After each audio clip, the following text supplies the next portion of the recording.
오늘은 대방광불화엄경 제5권 품으로는 여전히 첫 번째의 세수명품 마지막 부분입니다.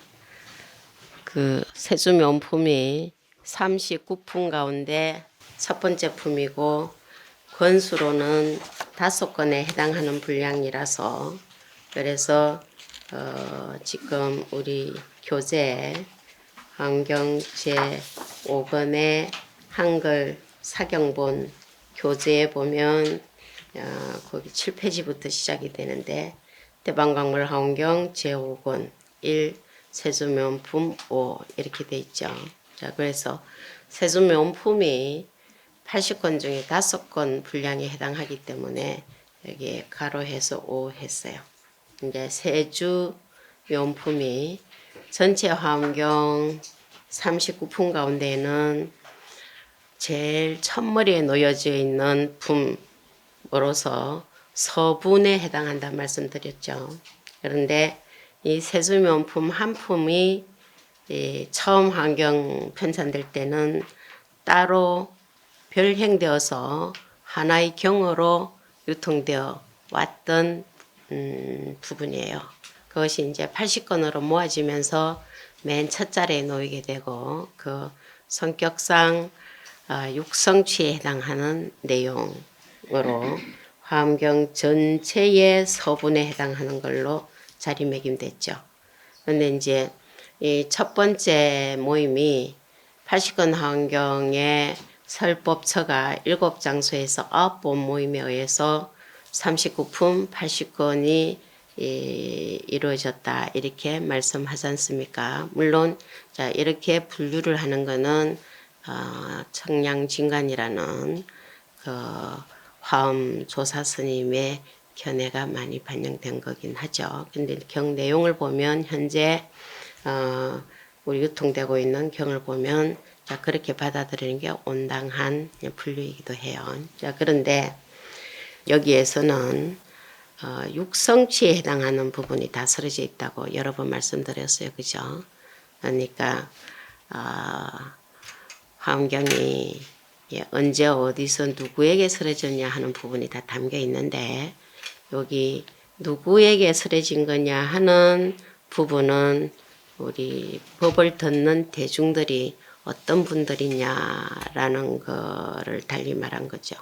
그래서 청법대중 이렇게 하는데 화엄경은 청법대중들이 원체 많아서 그 헤아릴 수 없이 많은데 지금 세수명품에 보이는 청법대중들만 해도 1권에서 5권까지 아직 그분들에 대한 말씀이 안 끝났어요. 그렇죠? 이제 오늘은 그것이 마무리 될 거예요. 그런데 다음 품이 되고 다음 해가 되면 또 청법대중들이 새로 모여오기도 해요. 그래서 나중에 끝날 때 되면 화엄교수를 안 듣는 분이 아무도 없을 정도로 그래서 온 법계에 일체 존재가 다 화엄경의 청법대중이다 이렇게 말씀드릴 정도인데 우선 이 제5권에서는 지금 첫 번째 권에서 이 청법대중들의 구성원들에 대한 소개가 한번 있었어요. 있고 그 다음에 2권부터 4권까지가 우리가 흔히 말하는 화엄성중 39류 화엄성중들의 해탈문과 해탈경계가 펼쳐졌고 이제 마지막으로 제5권에서는 1권에서 소개된 분 중에 아직 말씀되지 아니한 분들이 다 나오고 있어요. 한번 생각해 보면 세수명품 첫 번째 권에서 말씀된 분 중에 4권까지 그 해탈문 경계가 구체적으로 개송 찬탄과 더불어 아직 안 나온 분들이 누가 계세요? 우리가 보통 청법대중이 누구냐고 얘기할 때 제1권에서 보여지는 초해의 청법대중 가운데 제1권에서 보여지는 대중들이에요. 왜냐하면 2권에 가면 또 대중들이 몰려오세요. 자, 그래서 우선 1권만 해도 우리가 전부 다 합해가지고 통통 틀어서 얘기할 때 일반적으로는 40중 이렇게 얘기를 해요. 40중. 물론 이제 더 나누어서 많이 말씀을 하기도 하는데 그 중에 39류 중이 우리 화엄 신중단에 모셔진 화엄 성중들이시죠. 39류 중이 화엄 성중 정건을 할 때 신중기도 오늘이 음력으로 초하루인데요. 9월 초하루입니까? 네. 음력으로 9월 초하루인데 이때 되면 거의 전국 사찰에서 기도를 할 때 어떤 기도가 대부분이냐 하면 신중 기도가 대부분이에요. 그래서 어떤 절에서는 초하루만 하고 어떤 절에서는 초3일까지 3일 신중 기도를 하고 어떤 절에서는 초3일 날 하기도 하고 하지만 어쨌든 신중 기도를 할 때에 정근을 화엄성중으로 하죠. 그 화엄성중 가운데 원조격에 해당하는 분이 여기 세조명품에 나오는 화엄성중들이에요. 그래서 여기 사공까지 우리가 그분들의 해탈문과 해탈경계를 다 한번 만나고 왔어요. 그죠? 혹시 기억에 남는 해탈문이나 개송, 산탄한 개송 외우고 계시는 거 있으세요? 그럼 지금까지는 안 했다 치면 아직 여기 남은 분들은 화엄성중 말고는 누가 계셨느냐 하면 자 우리 복습이에요. 그 40대 중을 크게 둘로 나눴어요. 하나는 동생중, 하나는 이생중 이래서 둘로 나누었었어요. 근데 이생중이 누구냐 하니까 화엄성중들이었어요. 자, 이 화엄성중이라는 말씀도 넓은 의미로는 화엄경에서 보이는 모든 성스러운 분들은 다 화엄성중인데 우리는 한국불교 교단에서는 특히 신중단에 모신 신중님을 화엄성중으로 좁은 의미에서 부르기 때문에 거기에 다른 대중들하고 나누어서 이해를 하죠. 그 나눴다는 게 이제 이생중 대중들이고 동생중이라고 불리는 대중들이 있었어요. 넓은 의미로는 이분들도 다 화엄성중인데 신장님을 화엄성중이라고 부르기 때문에 달리 보살들이라고 불리는 분이세요. 자, 크게 보면 화엄성중들도 다 보살들이고 해탈한 분들인데 좀 복잡하게 느껴진다 그죠? 다시 한번 말씀드리면 화엄경의 모든 성스러운 분들은 전부 화엄성중이지만 크게 둘로 나눴어요. 보살대중하고 신중단에 모신 화엄성중들하고 그런데 화엄성중들 역시 보살대중에 들어가는 분들이시라고 그랬어요. 그리고 다 해탈하신 분이고 자 그래서 여기에서는 39류 중을 화엄성중을 할 때 그분들 제하고 지금 청법대중으로 일권에서 소개된 분 중에는 보살대중들이 있는데요. 보살대중들도 크게 둘로 나눴어요. 그죠? 어떤 분으로 나눴냐 하면 동명중, 이명중 이렇게 나눴네요. 그러니까 보현보살을 위시해서 보자 돌림자 보살들을 동명이라고 했고 이름이 이 보자 돌림으로 갔다 이거죠.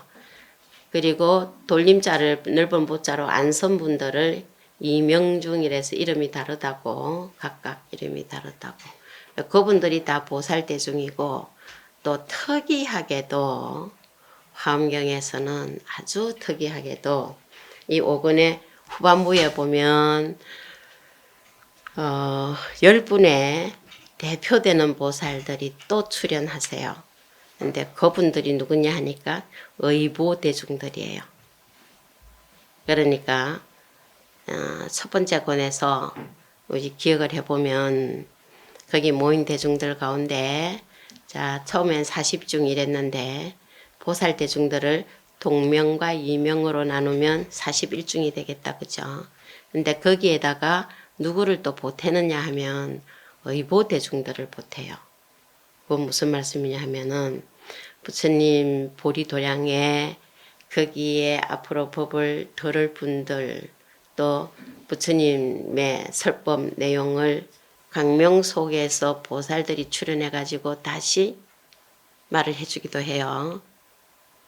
그 부분을 우리는 이제 다음 품에서 만나게 될 건데 그런 보살들이 또 있고 또 보리수 나무나 또는 사자자나 이런 궁전이나 여기에서 많은 보살들이 또 출연을 해요. 그래서 그런 보살들이 또 있고 이래가지고 42중, 43중, 44중 이렇게 분류를 더 나눠서 하기도 하네요. 그분들이 여기 다 개찬을 하고는 세주명품이 마무리가 돼요.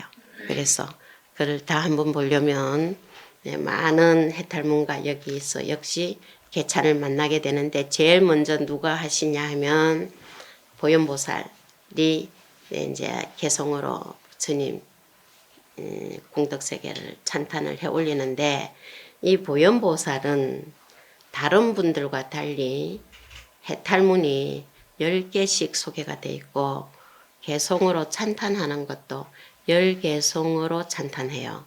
자, 4권까지 우리 만났지만 거기에서는 그 부류 중에 대표되는 분이 그 건속들을 대표해서 화엄성중의 세계뿐만 아니라 함께한 건속들의 상수 대중들의 해탈 내용을 연결해서 부처님 공덕세계를 찬탈을 했어요. 자, 4권까지.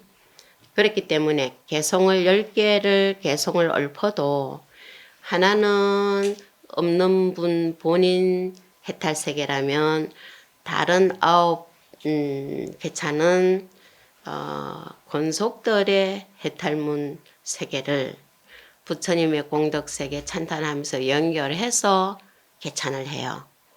그거를 개성으로 찬탄할 수 있다는 것은 물론 모든 상수되는 대표들의 해탈세계를 대표보살이 알기 때문에 할 수 있는 거기는 해요. 그죠? 그런 형식으로 됐는데 여기 제5권에 보현보살은 10개의 개성 모두가 보현보살의 세계예요. 그래서 보현보살이 성취한 해탈문도 10개가 소개가 되고 다른 분은 각각 한 해탈문씩 소개가 됐어요. 그죠? 근데 보현보살은 10개의 해탈문을 정득한 걸로 말씀이 되고 있고 개송 찬탄도 전부 다 보현보살의 해탈 세계를 찬탄해 올린 개송이에요. 물론 이 열이라는 숫자도 딱 10개가 아니라고 그랬어요. 그죠? 열은 모든 수를 다 포섭한 완전수라고 그랬어요. 그래서 그거를 원만수라고도 하고 완전수, 원만수라고도 하는 무진수예요. 그러니까 10개가 나왔다 그러면 다시 우리는 어떤 생각을 할 수 있느냐 하면은 계속해서 열로 무진장하게 나올 수도 있겠다라는 것을 당연히 생각하는 무진수예요. 이 숫자가. 그래서 이것을 열 계속해서 무진장하게 펼쳐진다 그래가지고 십심무진이라고도 해요. 열 이렇게 무진장하게 간다고 십심무진 또는 열 이렇게 안 하고 거듭 계속해서 펼쳐진다 그래서 중중무진이라고도 해요. 거듭 끝이 없다는 거죠. 그 끝이 없는 모든 수를 열이라는 수로 전체를 포섭한 완전수다 이거죠. 그래서 이 보현보살의 해탈문이 꼭 10개라는 게 아니라 무진장한 해탈문을 10해탈문으로 소개를 했네요. 그래서 첫 페이지 보면 이 보현보살이 해탈문에 들어갔는데 이 해탈문이 전부 방편문이야. 그래서 우리는 화엄경 전체의 방편문 해탈문을 84,000 해탈문 또는 84,000 방편문 이렇게 얘기를 해요. 그런데 이러한 해탈 세계가 전부 무슨 세계냐 하니까 부처님의 공덕 세계다. 이래서 열애의 공덕 바다에 들어갔다. 이런 표현을 했어요. 화엄경의 84,000 방편 해탈문이 전부 다 부처님의 공덕 바다야. 공덕해. 그래서 해탈 경계를 펼치는 게 공덕을 펼쳐나가는 거고 해탈문을 성취해 가는 게 공덕을 쌓아가는 거다. 이렇게 했기 때문에 화엄경의 모든 수행은 보살 수행인데 모든 보살 수행은 공덕행이다. 이렇게 말할 수 있어요. 공덕 짓는 거예요. 그러니까 번뇌를 없애가는 게 아니라 공덕을 지어가는 거다. 이거네요. 물론 번뇌하고 공덕하고는 같이 가는 건 아니지만 번뇌는 이미 자성이 없는 줄 알아서 번뇌 없애는 거에 매달리는 게 아니고 공덕을 쌓아가다 보면 번뇌는 자동 없는, 그러니까 아주 깜깜한데 깜깜한 어두움이 해가 뜨면 사라지잖아. 그죠? 그러니까 어둠이 사라지는 거하고 햇빛이 비추는 거하고 동시라는 거야. 동시. 그러니까 어둠을 없애려고 번뇌를 없애려고 산란한 마음을 없애려고 막 노력하는 게 엄청 수행인데 거기에 빛을 비치게 되면 그건 자동 없어지는 거니까 그 햇빛이든 달빛이든 빛을 비추는 거 이래서 조세라는 말을 많이 쓰는데 세간을 비춘다. 그렇게 비추면 모든 번뇌, 고통 이런 거는 싸그리 흔적도 없이 사라지 그 모습을 말하는 거예요. 자, 그렇기 때문에 대승의 보살행은 공덕행이다. 그 모든 공덕행을 이제 우리는 보살 공덕행은 바람일행으로 포섭을 하는데 그것도 역시 열이라는 수를 써서 10바람일로 다 포섭하는데 그 바람일행이 전부 다 뭐냐면 해탈행이다. 이렇게 말할 수 있는. 자, 그래서 십신무진으로 가는데 이 10개의 해탈문을 다 이제 독송을 하고 사경을 하시다 보면 만날 수 있는데 첫 번째 해탈문 얘기를 뭐라고 했냐 하니까 부처님 국토를 깨끗하게 장엄하고 중생들을 조복한다 하는 게 해탈문 이름이에요. 불국정토. 부처님 국토는 깨끗하다 그래서 정토라 해요. 그죠? 번뇌망상, 고통 이런 게 없기 때문에요. 근데 그것을 또 장엄을 해나가는 행위 보현보살의 해탈행이다 이렇게 본 거네요. 중생을 조복해가지고 중생들로 하여금 그 모든 고통에서 끝까지 벗어나게 하고 부처님 정토에 놓일 수 있게 한다. 이거 아니에요. 그죠? 자, 그렇게 해서 계속해서 해탈문이 있으니 어떤 해탈문이고 해탈문이 있으니 어떤 해탈문 이래서 10개가 쭉 이어지는데 그 중에서 거기 9페이지 세 번째 줄을 한번 보시면 어떤 해탈문도 있느냐 하면은 한순간에 3세급 동안 이루어지고 무너지는 일을 다 나타내는 해탈문이다. 이 해탈문은. 자, 우리는 시공간의 제약 속에서 살아요. 중생들은 시간과 공간의 제약. 자, 그래서 이 사경법회도 독송법회도 한 10년 잡으니까 아예 처음부터 그 하다가 그만두지 않겠냐 이래가지고 시작을 겁을 내는 분들도 계시는데 그게 시간의 제약 속에 길들여져 있는 우리들이기 때문에요. 그런데 이제 화음으로 오면 찰나 한 생각 일어나는 그 순간을 일념이라고 그래요. 그래서 그 일념이라는 것을 번역을 할 때 한 생각 이렇게 번역을 하기도 하고 한 순간 이래 번역기도 하기도 해요. 그러니까 한 생각 일어나는 그 순간 일념인데 그거를 찰나라고 표현을 하죠. 그 찰나에 3세급 과거 현재 미래 세 그러니까 과거세 현재세 미래세만 해도 엄청난데 그걸 또 겁을 붙였네요. 그러니까 시간을 얘기를 할 때 우리가 일반적으로는 가장 짧은 시간을 찰나라 그러고 가장 긴 시간을 급이라고 표현을 한다면 이 급이라는 긴 시간과 찰나라고 하는 짧은 시간이 둘이 아닌 경계. 이것을 법성계에서는 뭐 일념적시 무량겁이라든지 그죠? 무량원겁 석일념 이렇게 표현을 했지 않습니까? 그러한 경계에 들어간 분의 세계이기 때문에 해탈문 이름이 또 그렇게 말씀이 되기도 하네요. 자, 그래서 이러한 해탈문을 얻은 보현보살이 이 부처님의 지혜를 한마디로 말하면 일체지라고 하는데요. 모든 것을 다 아신다고. 근데 일체지지라고도 해요. 모든 것을 다 아는 지혜의 지혜요. 그러니까 부처님은 일체지자이시다라고 초기경전에서도 계속 말씀을 하죠. 그래서 이러한 부처님의 이 말은 일체지의 이란 말과 같은데 광대한 방편에 다 들어간 분이 보현보살이에요.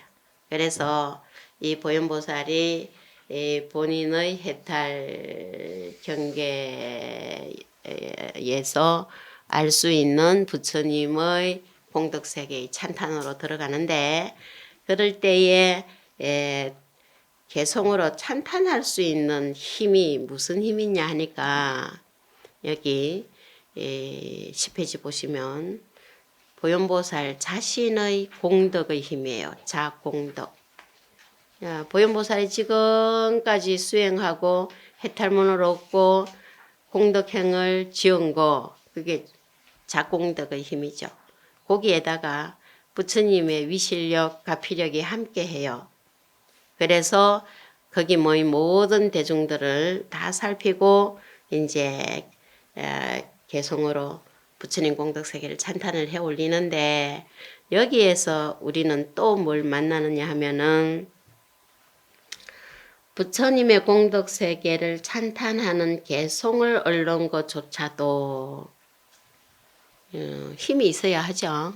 근데 그 힘이 누구 힘이냐 하니까 보현보살 자기의 공덕힘하고 부처님의 위실력, 가피력하고 함께 한다는 거죠. 그거를 뭐라고 표현을 하냐면 자타불이력 이렇게 얘기를 해요. 자와 타. 자력은 자신의 공덕력, 행월력, 자신의 수행력, 자신이 이룬 해탈력 이런 힘이에요. 그런데 거기에 부처님의 힘이 함께했죠. 부처님의 힘은 크게 둘로 얘기를 했어요. 전체적으로 보면 하나는 화엄교주 비로자나 부처님의 본원력과 모든 부처님의 가피 위실력이다 이거네요. 그 두 개가 딱 만났을 때 말하자면은 힘이 드러나는 거예요.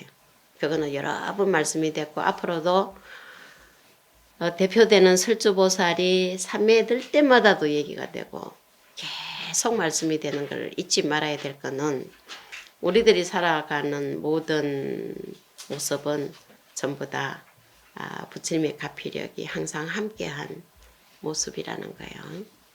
내가 하는데 부처님의 가피가 함께한 나의 행위예요. 대승불교 자체가 환경만이 아니라 모든 수행을 보살행위라고 말하는 것 자체가 자타불이력을 담고 있는 말이기도 해요. 왜냐하면 대승불교는 우리 모두 다 함께잖아, 그죠? 우리 모두 다 함께는 그거를 기치로 내걸 때 상구보리 하화중생이란 기치를 내걸었어요. 위로는 보리를 구하고 아래는 중생을 제도한다 이랬는데 나의 해탈을 위해서 가는데 중생제도가 그 속에 함께 있죠. 그건 중생을 제도한다는 말 자체가 뭐냐 하면은 이타행이다 이거예요. 이타행. 나의 수행은 자리행인데 자리 이타행을 기초로 내걸었거든. 자리 이타행이 되려면 자타불이라야 가능해요. 나하고 남이 둘이 아니라야. 나를 위한 행위 이타행이 되고 타를 위한 행위 자리행이 되고 할 때 그 행위 끊임없이 끊어지지 않고 이어질 수 있기 때문이죠. 그러면 나와 남이 둘이 아니려면 나의 자성도 따로 없고 타의 자성도 따로 없을 때 가능해요. 그러니까 나도 나라는 고정불변된 자성이 없고 다른 이도 다른 이의 고정불변된 자성이 따로 없을 때 내가 아니고 남이 아니고 내가 남이고 남이 나기 때문에 내가 내고 남이 남이라도 자타불이가 되는 거거든. 그래서 보살수행이 나오는 거예요. 그래서 계속 강조하는 게 반야공을 강조하죠. 그러니까 그것이 공한줄 할 때 끊임없는 자리이타행이 이어질 수 있기 때문에 모든 수행력도 자타불이력이에요.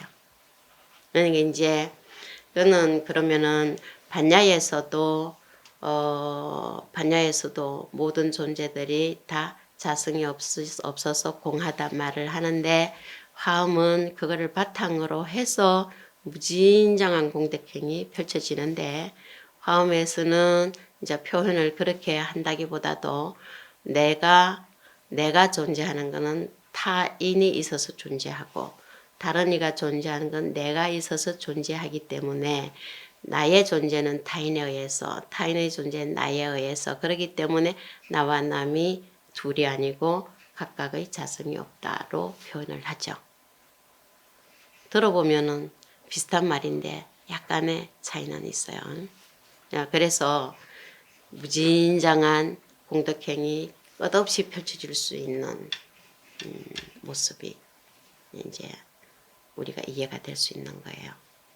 안 그러면 굉장히 이해하기 어렵습니다. 우리 중생들이 분별심을 가지고 나는 나고 남은 남이다 했을 때 그게 두 가지야, 그죠? 산은 산이고 물은 물이라고 해도 산하고 물하고 다르기 때문에 산은 산이고 물은 물인데 따져보면 산과 물이 둘이 아닌 경계를 알면서 산은 산이고 물은 물인 그러한 세계는 그 경계를 모르고 차별 속에서만 사는 경계하고는 엄청 다르다 이거죠. 그걸 이제 화엄법계에서는 뭐라 그러냐면 사종법계, 오종법계 이런 표현을 하는데요. 차별적인 존재와 차별적인 존재들이 만나게 되면 부딪히게 돼요. 투쟁이 일어난다고. 그런데 그것이 둘이 아닌 경계 속에서 각각의 모든 존재들이 만날 때는 조화를 이룬다고요. 굉장히 틀려요. 그래서 지금 그 보현보살이 부처님의 공덕행을 말할 수 있는 힘, 그것도 부처님의 힘과 본인이 수행한 힘이 어우러졌을 때 나온다는 거죠. 그렇게 해서 무진장한 불공덕 세계를 개성으로 찬탄을 해올리고 있는데요. 그런데 거기 보면 그 두 번째 개성은 뭐라고 되어 있냐 하면 한번 같이 읽어볼까요? 11페이지 두 번째 보이는 개성. 자, 제가 페이지 말씀드리는 거는 우리 이 교재는 사경본 교재예요. 이 사경본은 한글로 번역되어 있는 내용이죠. 그래서 한문 내용을 보시려면 독성본을 따로 보시면 되는데 여기에서 몇 페이지 하는 거 전부 한글 사경본 얘기예요. 그 11페이지를 보시면 번역된 내용을 함께 읽어보시죠. 이 모임에 부처님께서 앉아 계심을 보듯이 일체 띠끌 중에도 다 그러하니 부처님 몸은 감도 없고 옴도 없으시되 있는 바 국토에 다 밝게 나타나시도다. 자, 그래서 무고물의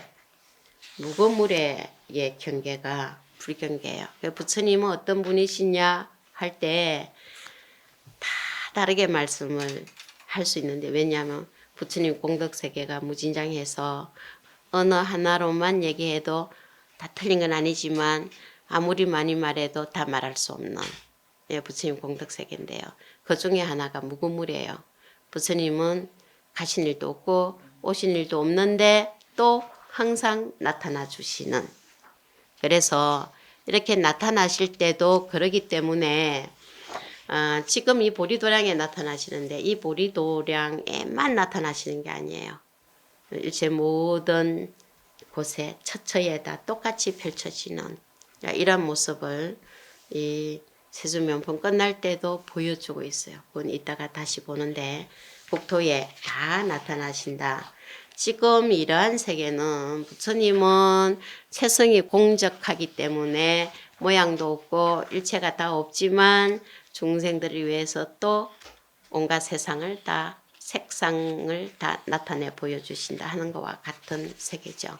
그래서 이 보현보살은 모든 보살 중에 화엄경에서는 양대보살의 한 분이죠. 모든 보살은 한량없이 많다. 그런데 그 중에 딱 두 분의 보살을 화엄경의 양대보살로 쳐요. 그리고 이 80권 화엄경의 교주가 비로자나 부처님이시죠. 그래서 화엄삼성 이러면, 자, 화엄경의 모든 성인들은 화엄성 중에 들어간다 하긴 했어요. 그죠? 그분 중에 화엄삼성으로 치면 누구냐 하니까 비로자나 부처님하고 문수보현 양대보살이에요. 1불 2보살을 우리는 이제 3불로 얘기도 하죠. 삼존불 모신다 할 때 보면은 세 분의 부처님을 모신다 이럴 때는 법신, 보신, 화신 이래 모시는 게 삼존불의 의미이지만 우리가 전국 사찰에서 삼존불을 모신다라고 할 때 가보면 1불 2보살을 모시죠. 대부분. 그러니까 아미타불 모실 때 관세음보살과 대세지보살, 관음세지 이래 모시고, 지금 이제 그 스가모니 불로 모시면은 좌우에는 가스바란을 모셔요.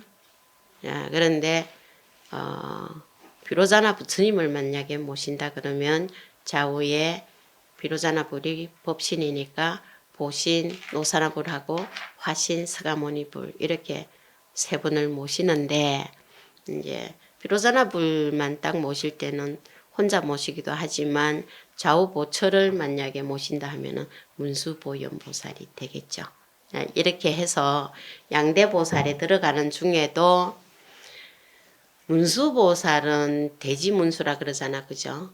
대지문수. 보현보살은 대행보현이래요. 그러니까 행과 지를 상징하는 대표보살이에요. 모든 행은 보현행으로. 그 보현행으로 실천하는 모든 세계는 문수지의 세계. 둘이 아닌 걸로 말씀이 돼요.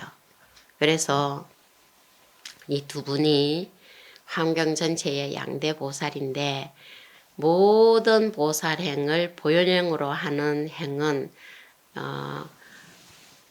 우리가 보통 어떤 얘기를 하냐면은 불법문 중에 불사일법이라고 그래요. 부처님 법문 중에는 한 법도 버릴 게 없다. 라고 하는 모든 행위예요. 그게 보현행이라고 넓을 보자에.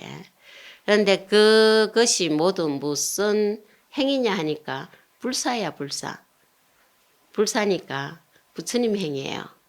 부처님 행위라서 이 보현보살 행은 불과에 해당하는 부처님 행과 아직 불과에 도달 못한 입장에서 불과에 도달하기 위해서 수행해 나가는 인행과 둘이 아닌 인행을 얘기할 때 보현행으로 대표한다. 대성불교에서 가장 대표적인 수행자상은 보살이에요. 그죠? 가장 이상적인 인간상도 보살이고, 그러니까 가장 이상적인 모습을 시대마다, 나라마다, 시대마다 어떤 그려서 보여주는 게 있는데, 그죠? 예를 들면 신라 같으면 화랑이잖아. 그죠? 조선시대 같으면 선비들이에요. 우리 대성불교에서는 보살이에요. 그런데 이 보살이, 이 보살을 얘기할 때, 보살은 보살인데, 또 같은 보살이 아니네요. 그래서 분류를 다양하게 하는 중에 하나의 분류를 소개를 해보면, 하나는, 지난번에도 말씀드렸을 것 같은데, 깨달을 보살이고, 하나는 깨달은 보살이라고 그랬죠. 그래서 문수, 보현 이런 분들은 다 깨달은 보살들이에요.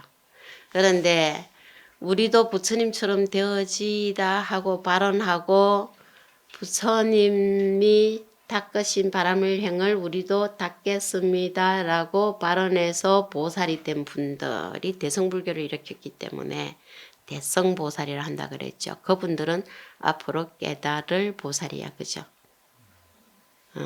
그러니까 그분들의 수행은 보시바라미를 하더라도 자리 이타행을 하더라도 그 자리 이타행으로 성불을 해나가는 수행이 되고 문수보현보살이 보시바라미를 하면 중생들을 성불하게 해주는 수행이 되는 거예요. 자, 그래서 이런 입장에서 둘로 나눌 때 모든 보살행이 앞으로 아직은 못 깨달았는데 앞으로 깨닫기 위해서 깨달음을 향해서 수행해 나가는 보살의 수행은 다 아직은 인행이에요.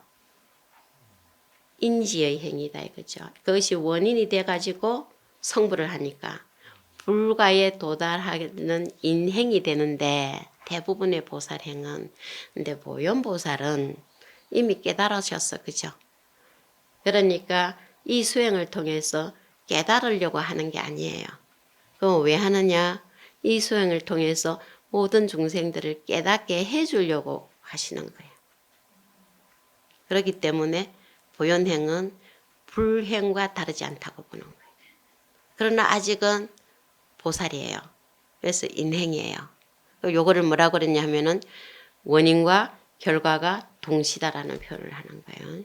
인과 동시, 인과 불이.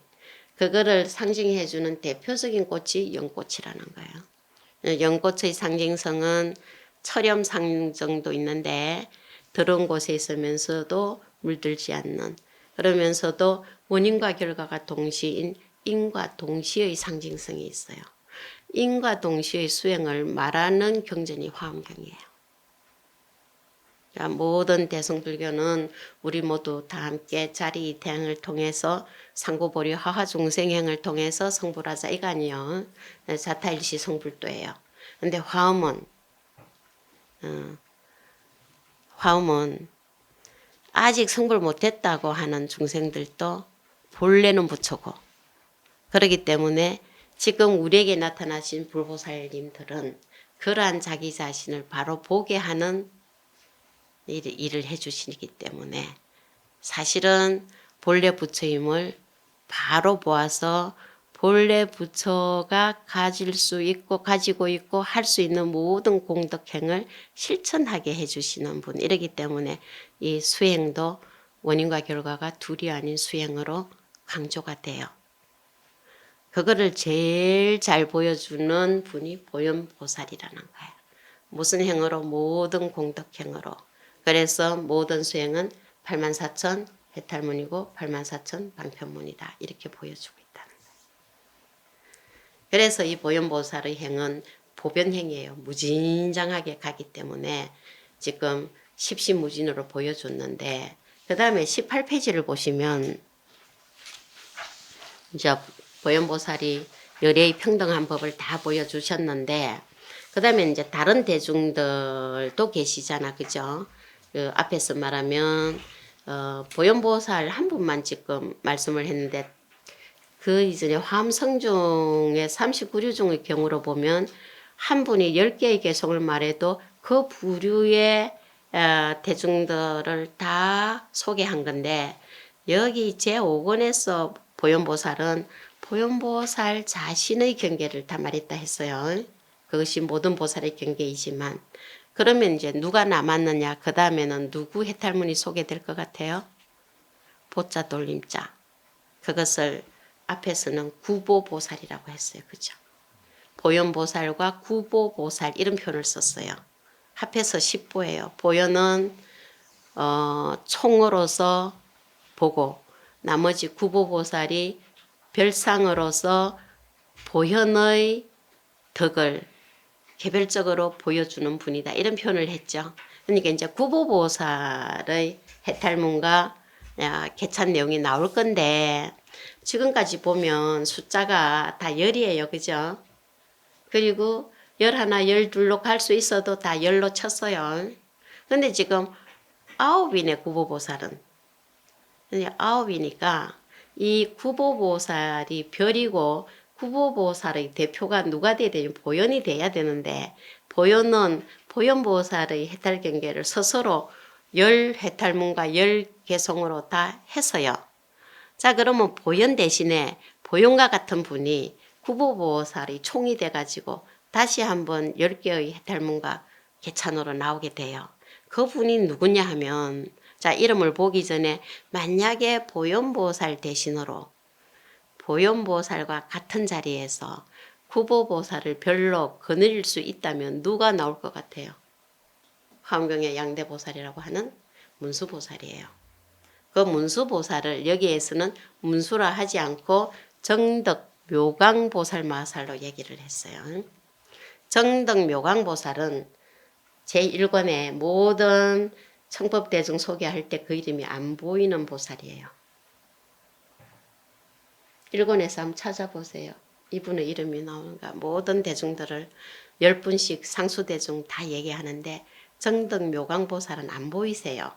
1권에 안 보이는데 보살대중의 해탈경계와 이 개찬을 소개할 때 정덕 묘강보살이 나와가지고 그 밑에 보덕보살, 보광보살 이러한 구보보살의 해탈경계를 담아서 부처님한테 10개의 개성으로 찬탄에 올리고 있다고. 이 분은 이제 이름이 문수보살도 보자 돌리면 아니기 때문에 만약에 이명으로 얘기하면 이명에 들어가겠죠. 이명보살의 대표로 나올 법한데 여기에 동명보살의 해탈경계를 얘기해주는 총으로 나오신다고. 보현, 문수가 둘이 아닌 경계를 보여줘요. 이러한 거를 이제 우리는 화엄교리에서 어떻게도 얘기하냐면은 언현자재라고도 해요. 시표문으로 얘기하면 은밀현료 구성문. 그 고시편으로 얘기하면 비밀 언현 구성문이래. 비밀한 거와 드러난 것이 함께 이루어졌다. 은밀한 거와 숨은 거, 현료 드러난 것이 함께 있다 이거예요. 그래서 이 환경에서 보면 보현보살이 주역이 돼서 나타날 때는 문수보살이 숨고 문수보살이 주가 돼서 나타날 때는 보현보살이 숨어요. 그러나 그 자리에 문수보현보살이 안 계시는 게 아니라고. 맨 나중에 선제동자가 보현보살을 만나서 여정이 끝날 때 보현을 만날 때 그 직전에 분이 뭐냐 하니까 미륵보살이죠.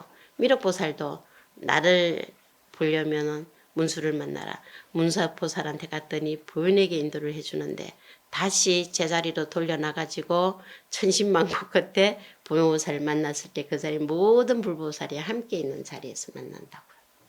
자, 그런데 주역은 그긴 보현이에요. 두 번째 제2회의 설주는 문수보살이죠. 그럴 땐 보현보살이 안 나와요.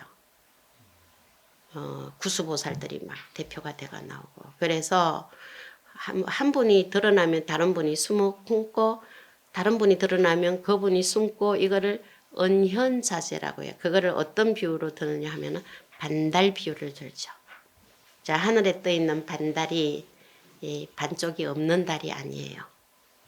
반쪽만 보이는 달이에요. 자, 색적, 시공, 공적, 시색이랬는데 모든 존재는 드러난 입장에서 보면 색이고 숨은 입장에서 보면 공이에요. 근데 그것도 공을 드러낼 때는 색이 숨고 색을 드러낼 때는 공이 숨고 그 경계를 몰라가지고 대부분은 본인이 언제나 자기가 말하자면 이 세상에서 제일 예쁘고 이 세상에 제가 제일 잘해야 되고 이 세상의 모든 건 자기 중심으로 돌아가야 된다고 생각하는 거예요. 그게 아니고 주반중중으로 가기 때문에 언현자재가 되는 거예요. 화엄세계가. 그렇다고 그 존재가 빛을 잃는 게 아니에요. 다시 한번 반달로 보면 상현달이 보일 때 안 보였던 부분이 하현달, 반달이 되면 또 드러나잖아요. 그래서 서로 드러난다. 그런데 만약에 문수보현이 동시에 드러날 때는 열애출현이에요. 그때가. 열애출현품 같은 경우는 문수보현이 동시에 부처님의 강명을 입고 출현의 세계가 펼쳐지거든요.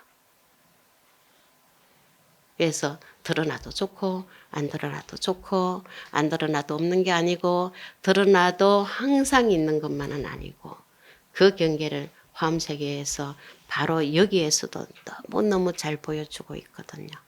근데 계속 품이 이어지면 말할 수 없이 여기에 반복되고 있어요. 그거 잘 몰라가지고 다 괴로운 거야. 그거 잘 몰라가지고 아상내세우다가 이제 고통 속으로 가는 거죠. 야, 그래서 여기에는 자연적으로 정등묘광보살이 이 구보보살의 대표가 돼가지고 해탈문 경계를 다 소개해주고 있어요. 그래서 이 문수보살도 모든 보살대중 모임에 다 가가지고 도량장엄하는 해탈문을 얻고 다른 구보보살의 해탈문 경계를 다 소개를 해주고 있는 거죠. 야, 그러면 앞에 1권에서 지금 소개된 분 중에는 자, 1권에서는 청법대중을 다 소개를 했는데 한번 보세요.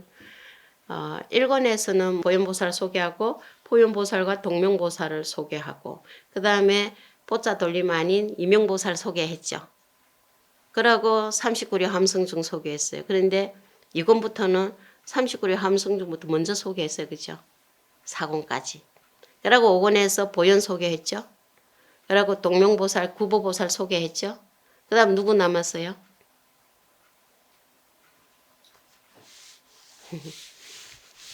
자, 대중들이 아직 다 파악이 안 된다. 그죠? 원체 많으셔갖고 이렇게 나눠줘도 파악이 안 돼. 그죠?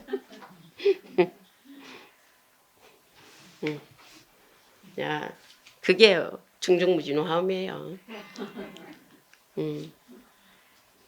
근데 이제 아직 소개 안 된 분이 누구냐 하니까 보자 돌림자 아닌 보살들이 소개가 되겠네요. 아, 정등묘광 계셨잖아. 정등묘광보살은 문수보살의 다른 이름인데 보현의 역할을 해줬다 했어요. 말고 이명보살들이 나오겠죠.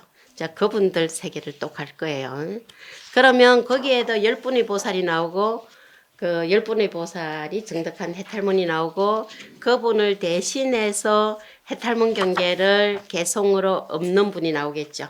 그러면 누가 대표가 되겠어요. 자, 1권에서 아무개 보살하고 상수대중을 수많은 권속과 함께 소개를 했는데 이명보살이라고 하는 분 중에 제일 먼저 나온 보살이 대표가 되겠죠. 그분이 누구냐 하니까 28페이지에 해월 광대명 보살이에요.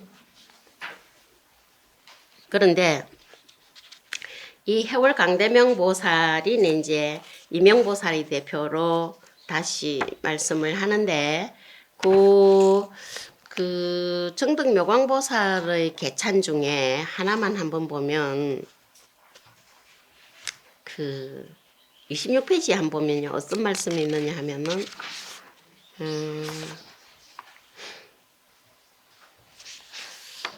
25페이지 끝에서부터 열애께서 진한급 동안 세간에 계셔서 가없는 모든 부처님을 받들어 섬기셨으니 그러므로 일체가 냇물처럼 달려 모두 와서 세종께 공양 올리도다 하는 개송이 있죠. 이게 화엄경 경문을 보면 주어가 누군지 찾기가 쉽지 않은 경우가 많아요. 누가 말씀한 건지. 그런데 누구를 말씀한 건지도 찾기가 쉽지 않아요. 거기는 부처님도 계시고 보살들도 계시고 의보대중도 있는데 의보가 또 보살로 출연을 또 하고 이 보살이 부처님을 찬탄하기도 하고 보살들을 찬탄하기도 하고 의보 장엄을 찬탄하기도 하고 이래가지고 그래서 제가 이거를 번역을 할 때 부처님에게만 가장 높은 존칭을 썼어요. 보살들한테는 안 썼어요. 물론 현토도 보면 다 높여놨지만 그래 하면 더 헷갈려질 것 같아서 부처님한테만 쓰고 보현 문수보살한테도 최존칭을 안 썼다고요. 그냥 말씀하였다 이렇게 하지. 부처님한테만 말씀하셨다고 하고 그래 하다 보면 여기에 누구를 말씀한지가 좀 그래도 드러나는데 우리에게 있어서는 전부 높여드려야 될 분인데 부처님이 계시니까 그 다음으로 낮춘 건데요. 그런데 부처님들도 보면 비로자나 부처님 계시죠? 서가모니 부처님 계시죠? 노사나불 계시죠? 그분은 또 괜찮다 쳐요. 그런데 지금 이게 설법을 해주시는 부처님이 과거세에 수행을 하실 때 받들었던 부처님이 또 계시잖아. 그럴 경우에는 두 분 다 존칭을 썼어요. 그래서 이 내용을 보면 부처님이 부처님께 공양 올리는 얘기가 나오죠. 그럴 때는 존칭을 썼어요. 근데 보살이 부처님한테 공양 올리죠. 존칭을 안 썼어요. 그런 거 다 가려내야 되는데 보통 보면 가려내기 쉽지 않아요. 그러니까 주어가 누군지 그런데 이 주어가 하는 행위 속에 나타나는 대상이 누군지 그 속에서 그분들이 어떤 일을 한 거를 그려낸 건지 그 일을 하는 분이 누군지 이런 게 그냥 한번 읽어보면 잘 몰라요. 그래서 제가 번역할 때 그 엄청 신경을 썼어요. 그래서 여기에 보면 이제 공양을 올리는데 누가 올리느냐 하니까 여래께서 부처님께서 무변 부처님한테 공양을 올리셨어요. 그 옛날에. 그래서 부처님이 되셨어요. 그러니까 지금 부처님이 되시고 나니까 모든 존재들한테 공양을 받아요. 그 표현을 뭐라고 했냐 하니까 모든 존재들이 냇물처럼 달려와가지고 부처님한테 공양 올린다. 이래 표현을 했어요. 요거는 지금 설법을 해주시고 우리에게 출연하시는 부처님 세존에게 모든 대중들이 공양 올리는 거예요. 그런데 그러한 공양을 받을 수 있으셨던 게 뭐냐 하니까 과거세에 이 부처님께서 수없는 부처님께 공양을 올리셨기 때문에 그 공덕으로 지금 공양을 받는 일이 나오죠. 그래서 부처님을 열애시포에서도 응공이라고 그랬어요. 공양에 응할만 하시다고. 모든 번뇌를 다 소멸하셨고 수많은 공덕을 다 지으셨죠. 그렇기 때문에 공양에 응할만 하시다 이래서 응공이에요. 그 응공은 아라한의 번역이기도 하지만 그러니까 아라한이라는 말이 모든 번뇌를 다 소멸해서 열반에 드신 분인데 그렇기 때문에 공양을 받을 만하신 분 이런 의미거든. 그런데 지금 대승에서는 그 공양을 부처님께서 얼마나 많은 그 옛날 부처님 수행자 시절에 부처님께 공양을 올려서서 그만큼 받으시겠느냐 하는 찬탄의 내용이죠. 그러니까 공양 올리려고 막 달려온다 이거야. 그 달려오는 게 냇물이 앞뒤를 다투면서 막 흘러갈 때 그 다투듯이 부처님한테 공양 올리려고 와요. 복 없는 사람은 공양도 못 올려 그죠? 뇌물처럼 달려갔어. 지난번에 우리 보타산 중국에 보타낙가산 갈 때 같이 가신 분들 계시죠? 여기. 거기 보타산에 가서 보면 보타산이 어디예요? 간세음보살 모신대잖아. 그죠? 그런데 간세음보살을 그 법당에 크게 모셔놨는데 그 뒤에 이제 그 그림을 후불탱은 아니지만 이렇게 그려놓은 중에 보면은 막 물고기들, 뭔 존재들 하여튼 물에 사는 모든 그 고기 같은 존재들이 막 앞다투어서 간세음보살한테 몰려오는 모습을 그려놨어요. 그러니까 그 물이 뿌여. 왜냐하면은 모든 이게 수력 중생들이 전부 부처님한테 공양 올리러 가느라고 법문 들으러 가느라고 앞다토토가가 물이 막 흐려진 거야. 그렇게 표현을 해놨어요. 그걸 왜 그러냐 하니까 그때 8월 달이 되면 그 주변 물이 그렇게 뿌옇다네요. 바닷물이 아주 맑은데 그 딱 한 달 8월 동안은 물이 뿌얘진대요. 그게 왜 그러냐 하니까 법문도로를 그때 다 간다고. 그래서 모든 거기에 물에 있는 존재들이 전부 법문도로로 가는 바람에 그 물이 막 그냥 흐려져 가지고 그렇다 이거야. 그럴 때는 고기도 안 잡는데요. 법문도로 가는 고기 잡으면 안 되지, 그치? 그렇게 가이드가 설명을 하더라고. 설명을 그 그림 설명을 하면서 그때가 언제냐 하니까 백중 때야 말하자면 수력 중생들 제도하는 이런 거를 거기 신앙심으로 그림으로 그래 보여주놨더라고. 근데 아주 들을만한 얘기인 것 같아가지고 지금도 정확하게 기억은 안 나지만 그런 의미로 우리한테 말해준 것 같다는 생각이 들어요. 요것처럼 냇물이 막 달려가는데 그 물속에 있는 모든 이들이 달려가다 보면은 막 파닥거려가지고 비늘도 떨어질 거고 뭐 그럴 거 아니요. 이제 그거 표현을 흐린 물의 표현을 썼더라고. 그러니까 그거는 이제 자연적인 현상인데 신앙심을 연결시켜 가지고 한 말이더라고. 나쁘지 않은 것 같아요.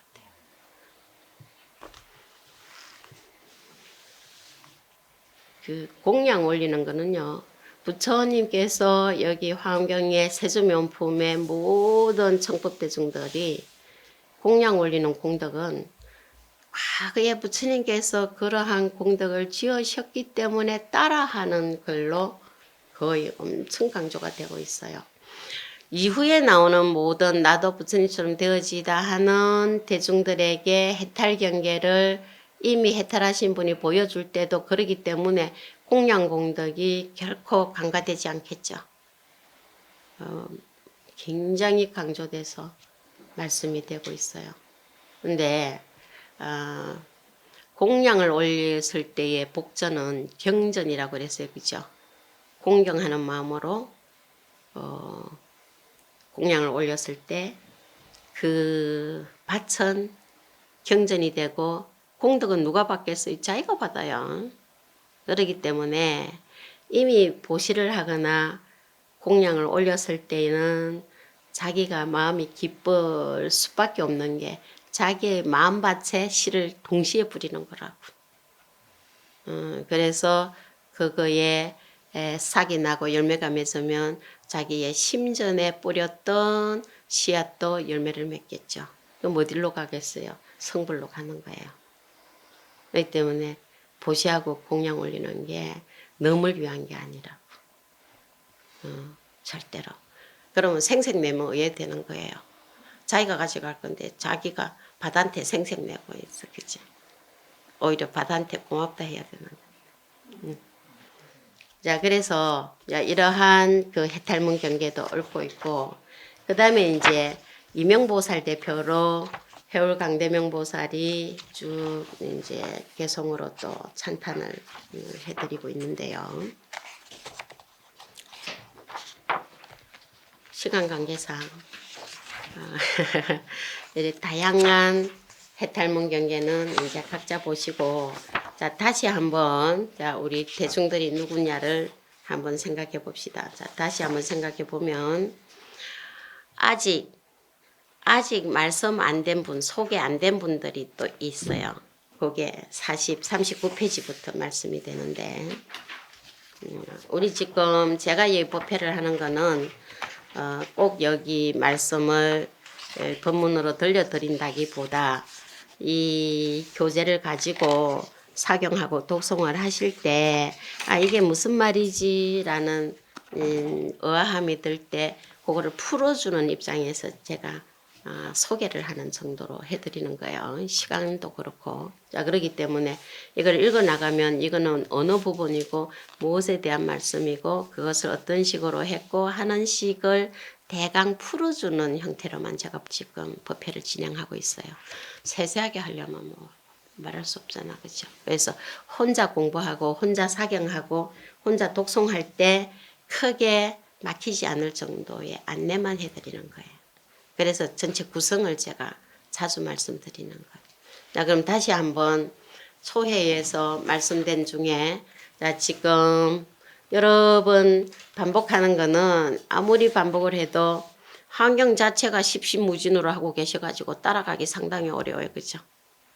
그래서 우리가 아무리 여러 번 해가 따라가도 환경은 십십의 무진으로 가기 때문에 이해하기가 쉽지 않은, 그러나 가보면은 무진장한 공덕의 밭이 세계가 펼쳐져 있는. 예. 자, 그래서 거기에 보면 39페이지에 어떤 말씀이 나오냐 하면은 사자자 말씀이 나오네. 그죠? 사자자의 장엄구 속에서 보살들이 무진장하게 또 출현을 해요. 그런데 제1권에 보면 사자자만이 아니에요. 보리수에서도 나오고 궁전에서도 나오고 그 보리도량을 장엄하고 있는 모든 장엄구에서 다 나와요. 그런데 특히 여기에서는 자, 설법을 하는 설법자가 마련된 거 아니에요. 그죠? 초회의 5권까지 끝나면 이제 그 다음에는 부처님께서 설법하시는 모든 준비가 되는 거예요. 아직까지는 대중들 소개예요. 그죠? 그럼 좀 있으면 이제 요 소개가 다 끝나고 자리가 정비되고 사자자 법자가 마련되면 그 다음에 이제 설법이 나오겠죠. 그게 열애현상분부터 나와요. 다음 분부터. 그러니까 이게 설법자가 다 마련되니까 무엇이 더 주목을 받냐 하면은 사자자예요. 부처님의 설법자가 마련이 되니까. 그래서 그 사자자에서 보세요. 땅이 있고 땅에 보리수가 있고 보리수 나무도 펼쳐지지만 거기에서 부처님께서 깨달음을 얻으셨으니 부처님이 계신 자리가 궁전으로 둘러싸이고 그리고 그 자리에 부처님께서 앞으로 설법하시니까 설법을 해주실 자리, 달리 말하면 부처님께서 그 자리에서 깨달음을 얻으신 자리 동시에요. 깨달으셔서 설법이 나오고 설법은 깨달았기 때문에 나오고 그래서 이 사자자가 무진장한 장엄으로 묘사가 된 거거든. 거기에 묘사된 모든 장엄구 하나하나마다에서 보살이 출현을 해요. 또. 그런데 이 보살은 정보보살이 아니고 의보보살이에요. 자, 화엄세계는 둘이 아니라는 말이 계속 이어지니까 어떤 분은 화엄 사상이 불이 사상이 아니냐 이러는데 화엄 사상이 불이 사상에 한정시킬 수는 없어요. 나 그게 바탕이 되기는 해요. 불이 법문의 대표는 유마경이에요. 그죠? 유마경은 불이 법문의 대표예요. 그래서 유마경을 소화엄이라고 또 얘기를 해요. 한부경전 속에 넣는다고 물론 반야계 계통이긴 하지만 예, 소화음에 들어가는 경에 유마경을 넣죠. 이제 불이법문이 나오죠. 유마의 침묵, 불이에요. 예, 그런데 여기에서도 모든 존재를 둘로 나누면 자, 지금까지는 모든 존재를 셋으로 나눠봤어요. 모든 존재를 셋으로 나눠봤는데 셋으로 나눠본 거를 다시 줄이면 둘로 나눌 수가 있다는 거예요. 한번 생각해 봅시다. 지금까지 모든 존재는 자, 부처님이 계시고 보살이 계셨죠. 그건 하나로 봤어요. 깨달은 분이라서 여기서는 딱 깨달은 분으로서 지정각세간이라고 그랬어요. 못 깨달은 분 중생세간. 그런데 의보들이 있죠. 주변 환경. 보리수도 있고 땅도 있고 뭐 다. 이게 기세간 이랬어요. 그래서 삼종세간으로 나눴어요. 화엄경에서 모든 존재는 그 이외에는 없어요. 산은 바다는 나무는 다 기세간에 넣었어요. 자, 우리 보살님은 불보살님 편에 가서 사실래요? 중생 쪽에 있다고 생각이 들었어요. 물론 저기 가고 싶죠. 그래서 일단은 나눴어요. 일단은 나눠서 중생세간인데 융삼세간 그랬어요. 그러니까 본래 부처니까 또. 그러니까 이 분류가 곧 딱 분류가 되면 움직일 수 없는 분류는 아니에요. 그런데 나는 수행을 하는 주체예요. 그럼 정보예요. 그죠? 중생이든 보살이든. 그런데 교화 대상들이 있죠. 그분들은 사실은 정보 중생인데 기세간으로 들어갈 수도 있어요.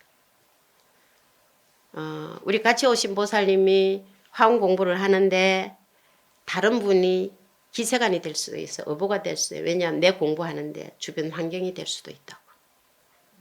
이렇게 막 이렇게 융통성이 너무 많아가지고 화엄은 하나도 제대로 정리 내려가지고 이거는 이거다라고 하는 그에 자신이 없는 분도 많아요. 그건 아니에요. 분명한데 가장 그 우리나라 우리의 문화가 가장 한국적인 문화가 전 세계 문화가 될 수 있는 원룡의 모습이 있는 거예요. 그런 입장에서. 그래서 본인의 자리가 어딘지를 분명히 볼 수 있어야 돼요. 그러면서 어디까지 어우러질 수 있는지 도 봐야지. 안 그러면 수행이 안 나와 또.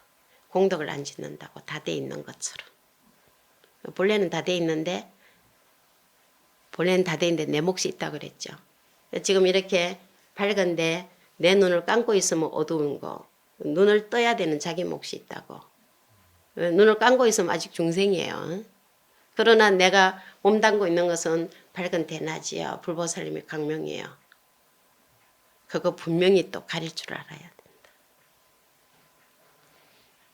그러나 삼성수행하고는 다르다고 그랬어요. 그게.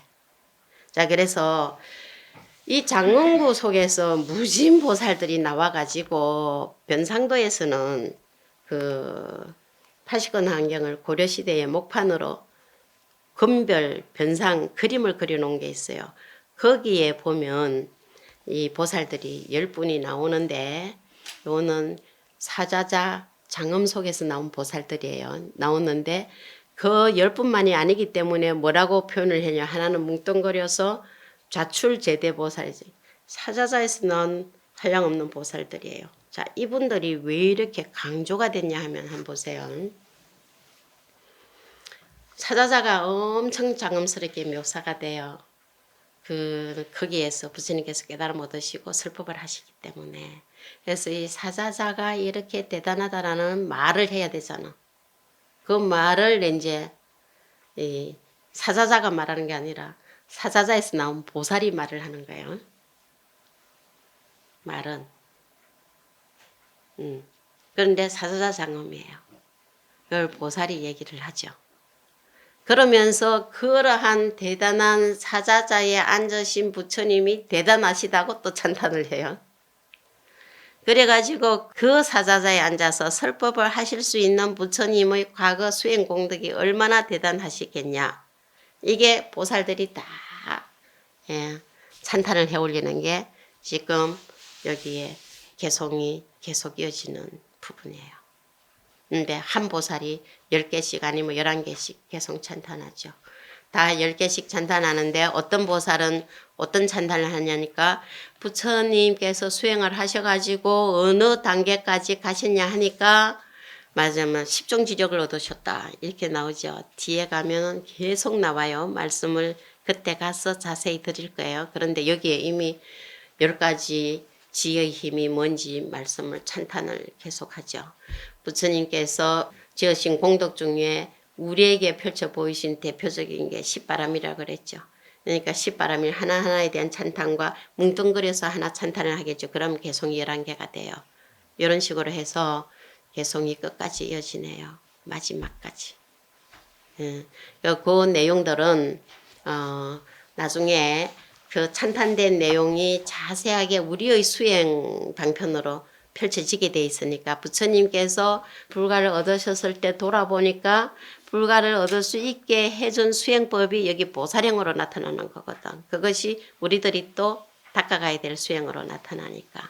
그래서 계속해서 나올 거예요. 계속해서 나오는데 여기에서 한 가지만 짚고 넘어가면 의보와 정보가 둘이 아니다 이거예요. 그러니까 불보살님과 중생은 정보고 기세간은 의보고 자, 삼종세간에서는 지장각세간과 중생세간이 하나고 정보로서 또 흰바탕에 해당했던 주변의 환경은 의보고 그런데 이 정보와 의보가 둘이 아니고 그것을 뭐라고 표현을 했냐니까 융삼세간이라고 표현을 했고 용삼세간을 잘 보여주는 게 우리 법성계가 그려져 있는 반시라고 그랬어요. 의상심이 그려 보였죠. 그런데 그 전체를 하나로만 얘기하면은 부처님 세계다 이래 말을 한 거예요. 그래서 전체가 불세계 찬탄이고 불세계를 찬탄하는 대중들도 보리도량 장엄의 말하자면 주역인 세주들이 되고 이렇게 말씀이 되죠. 그래서 우리 교재에서는 125페이지 그 개송까지가 전부 사자자 장엄에서 나온 보살들의 사자자와 부처님 찬탄 내용이 거기까지 이어졌어요. 그래서 125페이지 이제 마무리 부분을 잠깐 더 보겠는데요. 마무리를 보면 이 모든 세계가 화장장엄 세계해라 그랬어요. 화장장엄 세계해 많이 들어보셨을 거예요. 화장장엄 세계바다, 화장장엄 세계해, 그를 화장찰해, 연화장 세계, 화엄정토예요. 비로자나 부처님 정토 세계인데 저 뒤에 보면은 품으로도 나오죠. 화장세계품. 그래서 자세한 거는 거기서 말씀이 되는데 지금 여기는 우리가 화장장엄 세계인 줄 몰랐어요. 지금까지 보면 어디라고 생각했어요? 이 자리가 뽀뽀리도량이에요. 그죠? 보리수하. 부처님께서 깨달음을 얻으신 보리도량에 대중들이 다 모여왔잖아. 그 모여든 대중들과 깨달음을 얻으신 부처님 그 주변 내용을 지금까지 살펴본 거예요. 자, 어디에서 법회가 앞으로 열릴 건데 그 법회 장소와 법자에 대한 거기 누구 오느냐에 한 그분들에 대한 소개였었어요. 여기까지. 다 모여서 이제 법회가 이제 시작되면 되겠다 하는 직전의 내용이에요. 이것이 마무리가 되니까 그 보리도량이 화장세계와 둘이 아닌 세계예요. 보리도량 자체가. 보리도량만 생각하면 우리가 생각하면 저 인도의 마가다국의 그 언덕에 보리수 부처님께 깨달음을 얻으셨기 때문에 보리수라고 이름 지어진 나무 그 주변 요 정도 생각하겠죠. 근데 그게 아니에요. 이게 화물 오면 역시 넓고 좁은 게 둘이 아닌 세계로 막 펼쳐집니다. 넓은 거와 좁은 게 둘이 아니고 큰 거와 작은 게 둘이 아니고 긴 거와 짧은 게 둘이 아니고 빠르고 더딘 게 둘이 아니고 그러한 세계가 펼쳐지죠. 그래서 이 법자는 사자자는요. 여기 이 사자자는 누구든지 법상에 올라가면 그 법자는 온 법계 도량과 하나가 될 만큼 넓어져요. 그래서 법사에 대한 믿음만큼 법문의 공덕을 가져가게 돼 있는 거예요. 아무나 올라가면 안 되긴 하지. 그래서. 그런데 이렇게 대중들이 다 불세계를 찬탄하고 나니까 6종 18상으로 여기 진동을 했어요. 온 세계가. 다른 데서도 많이 나와요. 6종 18상 진동은. 요거는 어떤 식으로 진동이 되냐 하는 거는 시간 관계상 이제 넘어가면 그게 실제로 땅이 갈라지고 뭐 천둥 번개 치듯이 소리가 들리고 그거 아니지 않느냐 하고 안 믿는 사람이 있을지 모르겠지만 이 세계에 들어간 분들의 세계는 실제로 진동이 울리게끔 감동을 받을 때 가피를 입게 돼요. 자, 그렇게 했을 때 거기 모인 모든 청법대중들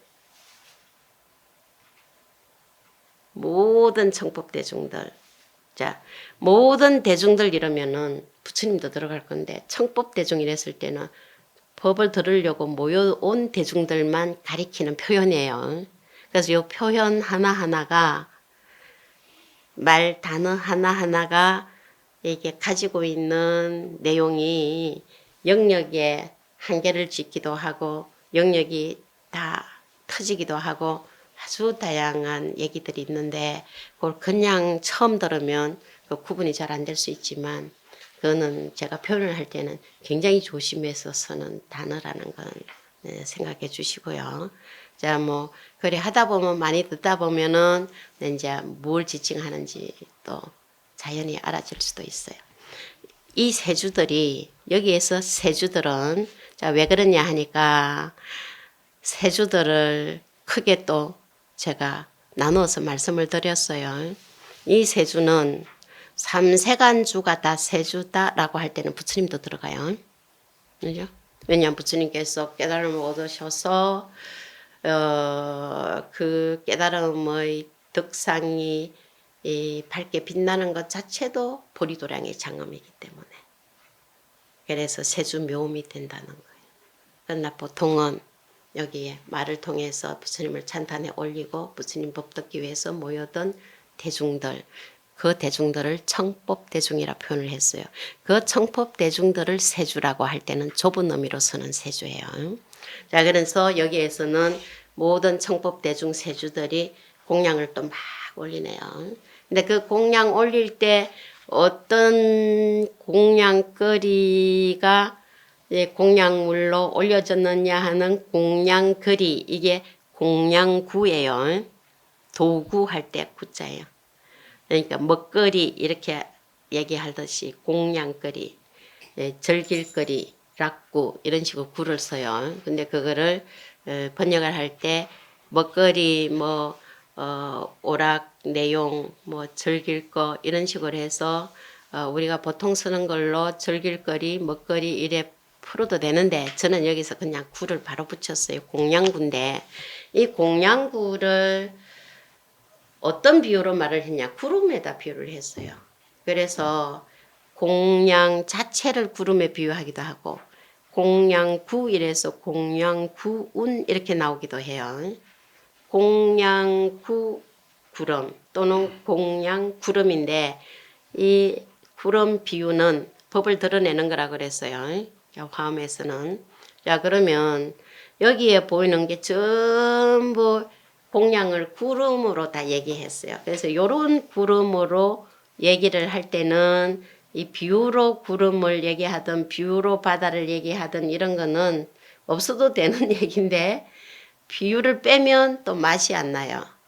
그것이 잘 전달이 안 된다고. 그래서 바다라는 것도 넣고 급 이래도 긴 시간인데 급바다 이래 급해를 넣잖아. 그죠?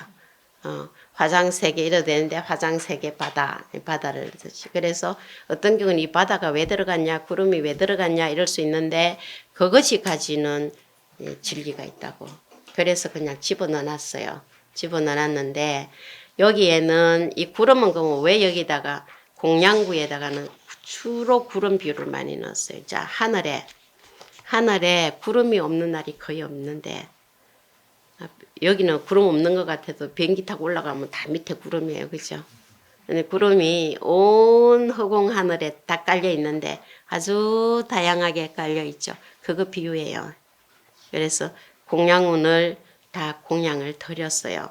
다 하고 그런데 하다 보니까 이 세계가 그 모인 세계가 아까도 말씀드렸듯이 그 보리수가 있는 그 도량만이 아니다는 거예요. 일체 모든 세계에 곳곳마다 다 이러한 일이 펼쳐지고 있다 이랬어요. 그 세계는 일적일체, 일중일체로 의상스님도 표현을 했어요. 법석에서. 그죠? 일중일체 다중일, 일적일체 다적일 이랬죠.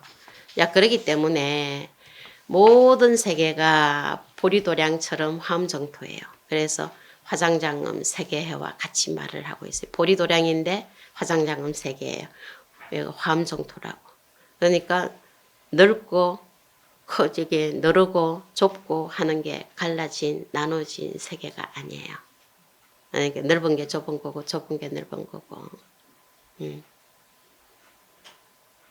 그거는 평소에도 많이 보고 느낄 거예요.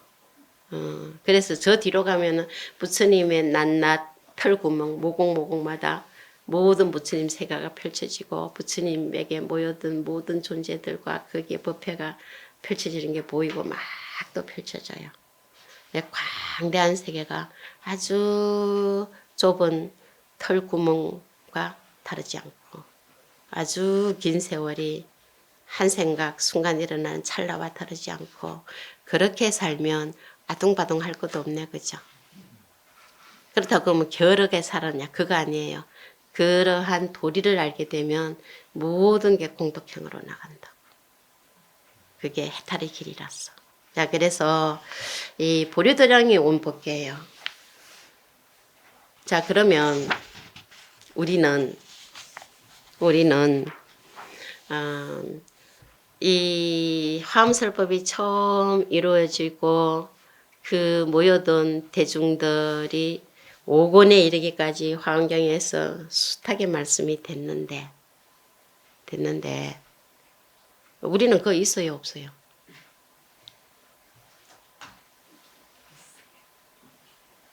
그럼 다르게 그럼 질문을 드려볼게요. 우리가 화엄경 설법을 듣는 청법 대중입니까? 아닙니까? 대중인 것 같는데 그거는 없었던 것 같아. 그거 없는데 왜 들어요? 그래서 이제 그런 세계들이 다음번에 계속해서 쭉, 이 지금 39품 중에 한 품이잖아요. 한 품이 끝나고 이어지거든요. 이어져서 그 계속해서 말씀이 될 건데, 이제 거기 모인 대중들이 질문을 하고, 거기에 대한 부처님 강명설법을 하는데, 그 강명설법의 도리를 다시 언설을 통해서 대표되는 설주들이 설법을 하고, 그랬기 때문에 그 언설을 통해서 다시 유통이 돼서 지금 우리도 거기에 동참도 되고, 그러나 이치적으로 보면 3세가 동일제고 이치적으로 보면 강협이 자제라서 가능하고 이렇게 세계들이 막 펼쳐져요. 그죠? 그래서 이 세점의 원품을 끝내면서 우리 지금은 그 당시로 봤을 때는 미래세 중생인데 우리가 그죠? 환경이 참 편산될 때로 보면 우리가 미래세 중생이고 편산될 때 그 당시로 보면은 거기에 보리도량에 있는 자는 아니지만 그것이 둘이 아닌 경계로 막 펼쳐지니까 우리가 그때에 함께 했던 존재고 우리가 보리도량에 있는 화엄정토에 있는 존재들이요. 자, 그러면 그 말이 무슨 말이냐 하면 그 보리도량에 있었던 모든 존재들은 다 뭐를 했어요? 묘음을 했다고. 미묘하게 장엄을 했어요. 그럼 본인도 부처님 보리도량을 화장 장엄 세계해를 미묘하게 장엄을 하는 주체가 될 수 있겠죠. 뭘로 장엄하실래요? 그 모든 장엄거리들이 계속해서 이어집니다. 그렇죠? 오늘 마치겠습니다.